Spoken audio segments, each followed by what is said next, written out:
रानो, आज तुम कहाँ भागोगी?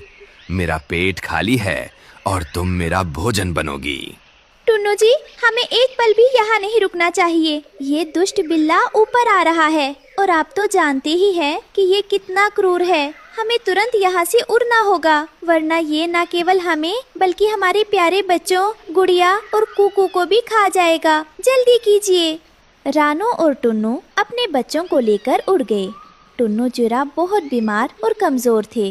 वो ठीक से उड़ नहीं पा रहे थे। रानो, मेरे पंखों में अब जान नहीं बची। हमें कहीं छिपना होगा। पिताजी, मुझे डर लग रहा है। क्या हम कभी अपना घर में ही बना पाएंगे?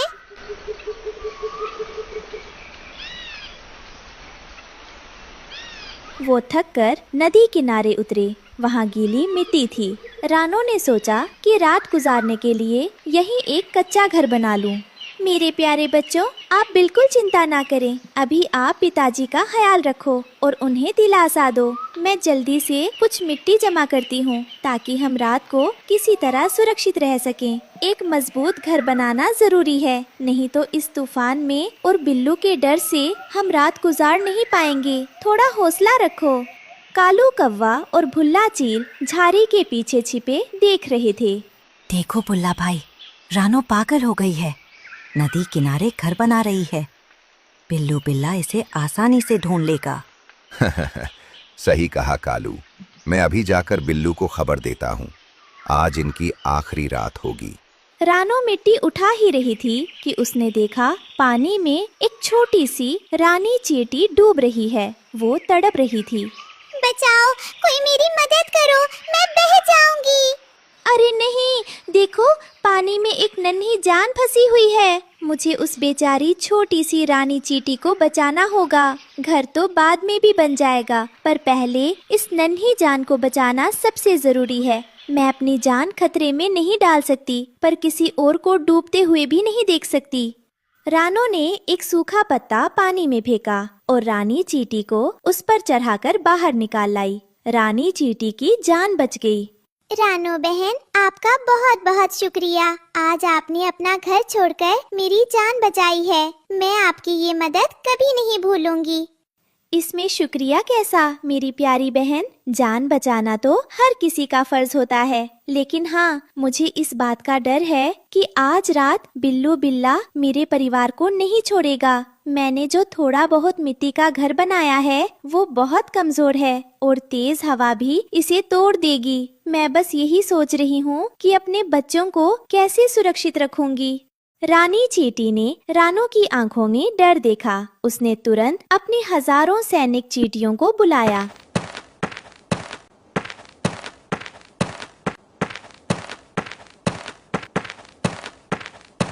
मेरी सेना, रानो बहन ने मेरी जान बचाई है। आज हम इनके लिए ऐसा घर बनाएंगे जिसे कोई बिल्ला या चील नहीं तोड़ पाएगा।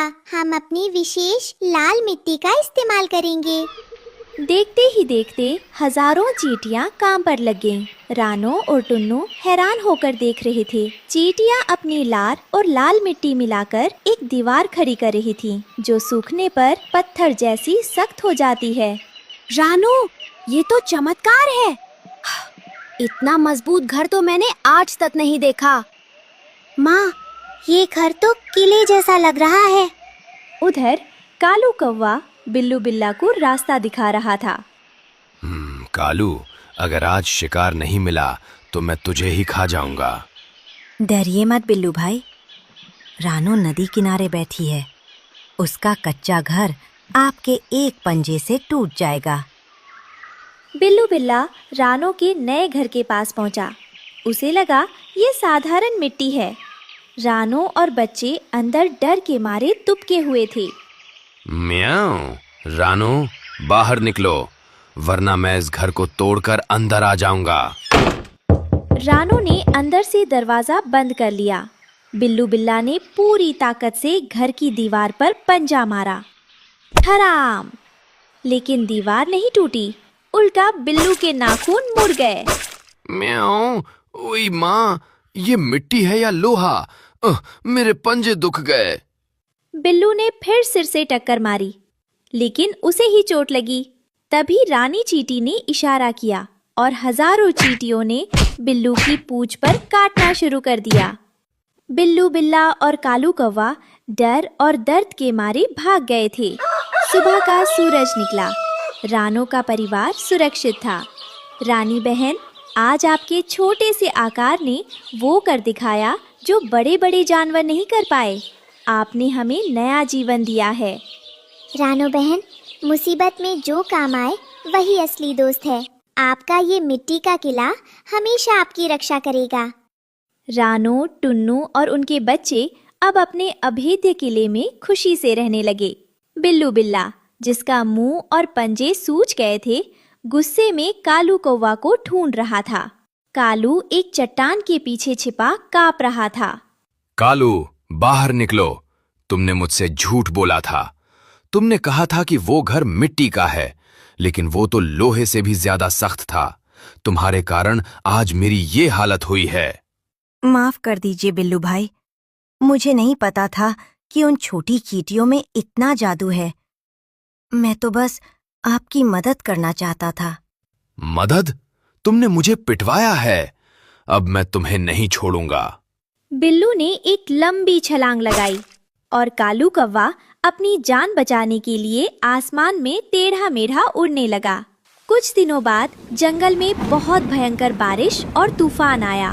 बड़े बड़े पेड़ हिल रहे थे और कई पक्षियों के घोंसले टूटकर गिर गए। लेकिन रानो का वो लाल मिट्टी का किला जस का तस खड़ा था। रानो बहन, क्या हम आपके घर में थोड़ी देर रुक सकते हैं? मेरा घोंसला टूट गया है और मेरा परिवार भीग रहा है। आप बाहर क्यों खड़े हैं? अंदर आ जाइए। ये घर चींटियों के आशीर्वाद से बना है। यहाँ सब सुरक्षित है। रानो ने अपने दोस्तों को भी पनाह दी। अंदर गुड़िया और कुकू गरम और सूखे थे। देखा रानो, एक छोटे से नेक काम ने आज हमें और हमारे दोस्तों को इस तूफान से बचा लिया। सच है, नेकी कभी बेकार नहीं जाती। इस कहानी से हमें सीख मिलती है कि किसी को छोटा समझकर कमजोर नहीं समझना चाहिए।